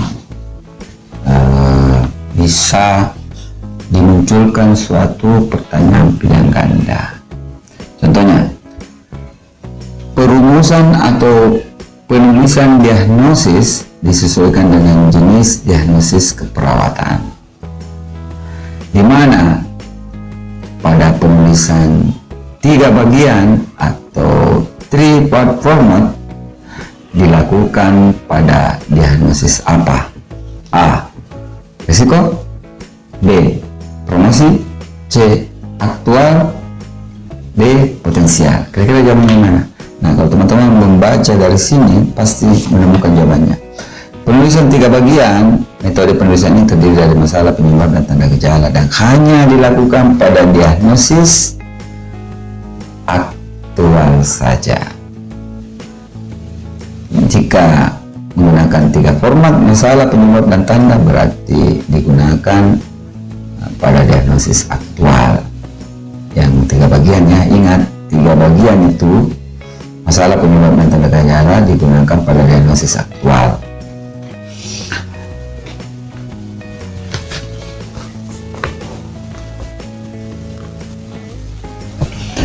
Nah, untuk diagnosis selanjutnya, untuk penulisan 2 bagian biasanya digunakan pada diagnosis risiko. Metode penulisan ini dilakukan diagnosis risiko dan diagnosis promosi. Jadi hanya menggunakan 2 karena masalahnya dibuktikan dengan faktor risiko. Contoh penulisan. Nah, ini kadang muncul juga satu pertanyaan ya. Risiko aspirasi dibuktikan dengan tingkat kesadaran menurun.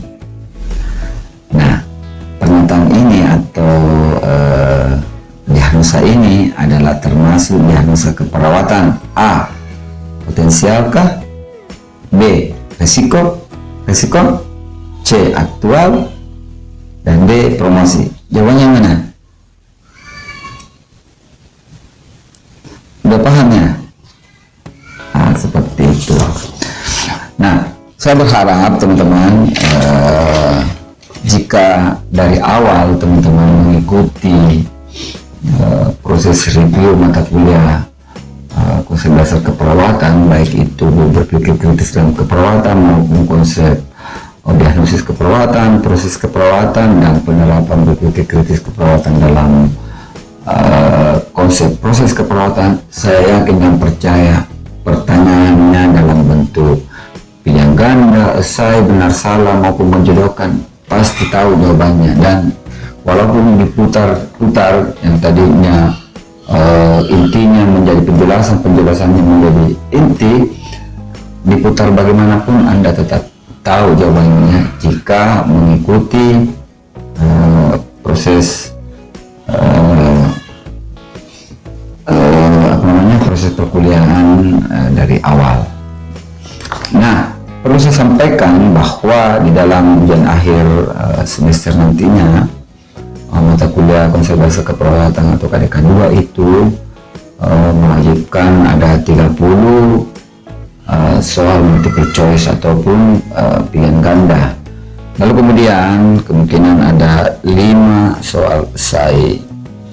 Nah, itu tadi sudah saya tampilkan, ada beberapa contoh-contoh yang kemungkinan besar keluar dalam soal multiple choice. Begitupun contoh-contoh yang bisa muncul dalam soal esai seperti yang saya jelaskan sebelumnya tadi. Ada metode penulisan misalnya 3 bagian, yang manakah itu.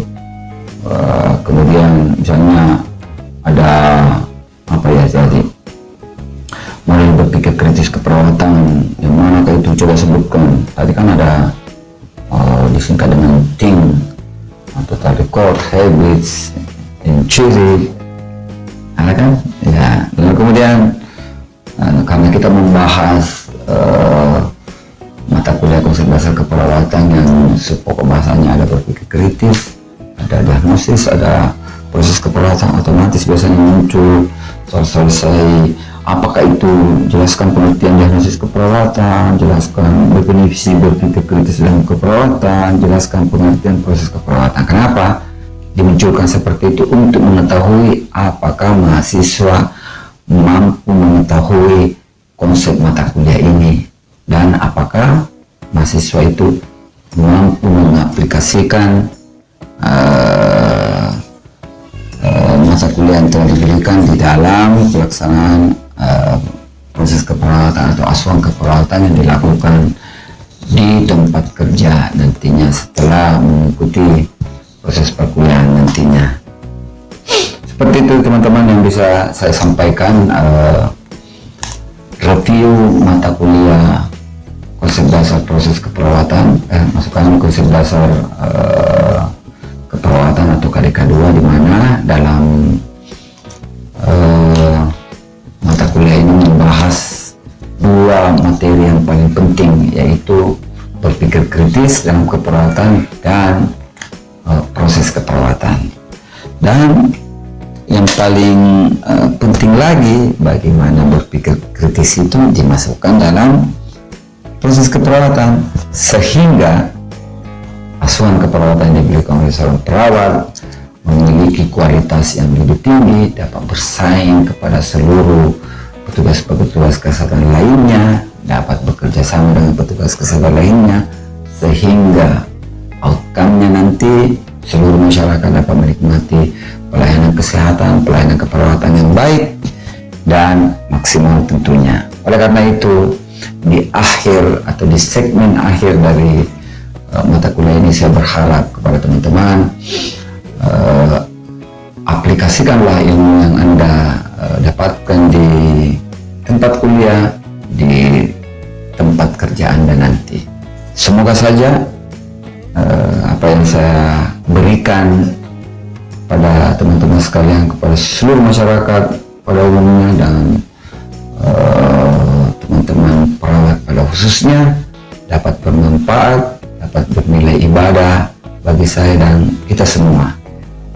Dan itu akhir dari proses mata kuliah kita pada hari ini, termasuk kisi-kisi ujian akhir semester minggu depan. Terima kasih atas perhatiannya. Mohon maaf jika ada kata-kata atau hal-hal yang tidak berkenan, dan ataupun ada pengucapan kalimat atau kata atau istilah-istilah yang mungkin karena lidah saya keseleo atau apa dan lain-lain sehingga pengucapannya tidak benar. Terima kasih. Saya juga mengingatkan kepada teman-teman sekalian, jangan lupa nonton video terbaru dari saya yang ini dan video terbaik untuk Anda, serta jangan lupa subscribe channel kami yang ada di bawah ini. Oke, terima kasih telah menonton. Tetap semangat dan sukses selalu.